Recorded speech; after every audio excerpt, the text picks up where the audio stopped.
Good morning, everyone. How are you doing this morning? And I made it back from vacation. We had a great time, and it was a blast. And we'll talk more about that here in just a little bit. But a couple announcements as we look forward here to August. Believe it or not, we are in August. I have a hard time believing that, but it is August. Next week, July 9th.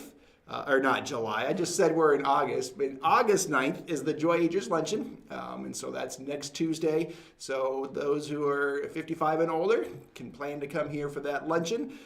And then August 28th, the end of the summer, the kids are working hard on their Kids 156 production, and so they are getting ready for that, and that will be over in the Kids Zone building after the evening service at 7 p.m. And so you can put that on your calendars, support our kids in their ministry and just their opportunity to serve. And because as we talked about, serving is a part of our DNA here at Columbus Road. We're teaching kids at a very young age the importance of serving the Lord. And because that's what he wants, and that's obedience. And so we do that. Well, yesterday, back in the office, and spent a long time catching up on email, figuring out schedules, and before I knew it, the day was over, and I was like, wow, it's amazing what 2 weeks gone has done. But the value of that was rest. And the Bible talks about rest and the importance of rest. I mean, God at the beginning of creation, he rested after what? 6 days. And so the seventh day was rested. And so I believe he started an example, or was an example for us. I mean, that after a period of time, we need to rest. And that's what this vacation was for us. And it was a great time of rest. And so this morning, what I want to do, it's going to be a little bit different, but I wanted to just to share a couple things that I learned about rest and on this vacation. And we went up to Maine, and so it was 3,000-mile round trip. I mean, it was pretty close to right on 3,000, just a little bit over, 56 hours on the road. And so that's a long time. And this was the third time, I think, that we've gone up to Maine from the Quincy here. And so we've learned how not to do it, and I finally think I figured out a little bit anyways of how to do it. Now it's probably the last time we go, but it's all right. But one of the things that I learned is that we have to prepare. I have to prepare for rest.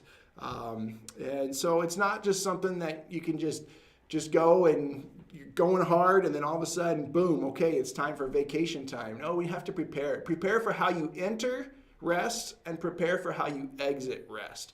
And I've discovered that my entry into rest and the exit into back into the work world again are very important transition times. And so as I was thinking about and planning for how we were going to enter into rest, we determined with Jody that we were going to take 2 days to get to Maine. We're like, wow, okay, that's us. I think we did the first day 16 hours and the second day 11 hours, something like that. And so that was two big, huge days. But we did that intentionally, thinking, we're tired and we're going to just drive up there and then we'll crash when we get up there, and we have no schedule, no real plan. It's just kind of do. And but then the other aspect of the plan that we did, and this is just our experience, everybody has to figure it out for themselves, but the other thing that I wanted to think through beforehand was think about the areas in which causes me to stumble.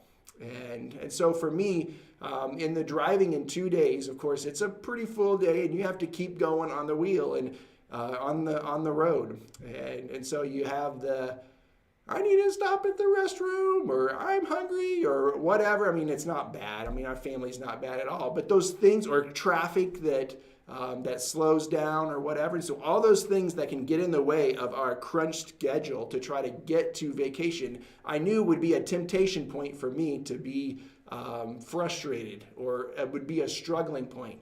And so beforehand, I planned and I purposed for myself to say, it's going to be okay. It's okay. It's okay. And then we planned in extra time. It's like, okay, arrival time is going to be X number of hours later than the actual drive time. And so that reduced a lot of stress and anxiety on my part. And so then I could focus and think and be okay and not stressed out and be the bad dad that it's like, hey, hush, let's go, get in the road, be quiet, let's just move. And so planning beforehand was really, really important. But then the trip home too, because after vacation, sometimes coming home in our experience can be like a downer, because it's like, oh, we just had this blast. We were able to have a lot of freedom. You could go canoeing, go swimming, go hiking, just relax in a hammock, whatever, and just do all this kind of stuff and have no real schedule. And then it's like, okay, now we got to go back, and so volleyball's going to start, and this is going to start, and that's going to go, and this and that and the other thing, and it's like, oh, we're back to a really busy schedule again. And so it's like, okay, well, how are we going to make that trip back well or good? And so we thought, well, let's take 4 days to get home and plan different things. And I think the smartest thing that we did, really, probably the whole trip, was make a stop in Indianapolis. It was 5 hours. The last 5 hours of the trip are like the hardest, because you're tired and it's easy to be grumpy, and then little things become big deals, and then just within the family relationship. And so in the 4 days, it helped with not being grumpy and tired, but also that stop in Indianapolis made a big difference, because we did something we never did before. Went downtown and we rented what was it called? A Surrey, which was like a 6-person bicycle. And we rode our bike around the Indianapolis Canal, and that was a blast. I mean, it was physical, so you're out of the car, you're riding your bike, you're pedaling, 4 people pedaled. We got to drive around, and it was a great experience. And so we had some exercise, and then what that did, and I didn't really realize it, but what that did, looking in hindsight, is that it allowed us to be tired, because we walked around a lot of different places too. And so sitting down for the last 5 hours, we were ready for that. And then before we knew it, we were home. And so that's our experience, and you have to figure out what your experience might be. But just the preparing for the entry and the exit is so important, and is what I discovered. And then the second thing that I learned about rest is forcing yourself to do different. Whatever that is, what is different? And so if you have a really busy schedule, what do? You need to slow down.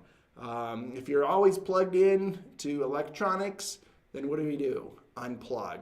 And then for us, that was easy to unplug, because the connections up there in Maine were like really spotty, and so you don't know when and if you'll get connection. But we slowed down and we went canoeing, and I mean, it's like, you're not going to go fast in a canoe. You just kind of paddle, and you just kind of a nice slow glide across the lake. And so forcing ourselves to slow down, enjoy God's creation. We did that tons with all the different walks that we did. And one time we canoed across the lake. It was probably it took about, I think it was 1.5 miles, 2 miles, something like that, across the lake. And we went over to a brook, and we did it early in the morning, hoping that we might see a moose. But we still have not seen a moose, but we saw a deer. And it was there in the lake, in the brook, and so we got to see that and other animals. But just the slowing down in God's creation, enjoying that. Probably my favorite place to be, well, there's probably numerous, but one of the favorite was, there is these pine trees right on the shore of the lake, and there's a hammock right there. So trees, shaded area, could get the cool wind off of the lake, and just laying in that hammock and reading books. And that was a blast. And of course we swam, and we got to bike ride going into a beaver lodge, and see, it was actually a deserted beaver lodge, as we got to walk and see it up close for the first time ever. I've never really seen a beaver lodge like that, but the dam broke, and so then it drained out and the beavers left, and so then we were able to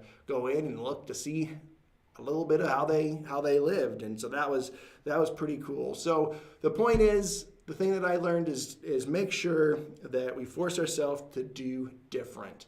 And so those were 2 things that I learned as we went on this vacation. But it was a great time. We were looking forward to being back, and we're back on the saddle, and we're ready to move and plan for the fall and all of the things that are coming up. So trust you had a great vacation yourself or in the middle of your vacation, and take those time to do different, to plan, and just rest. That's important.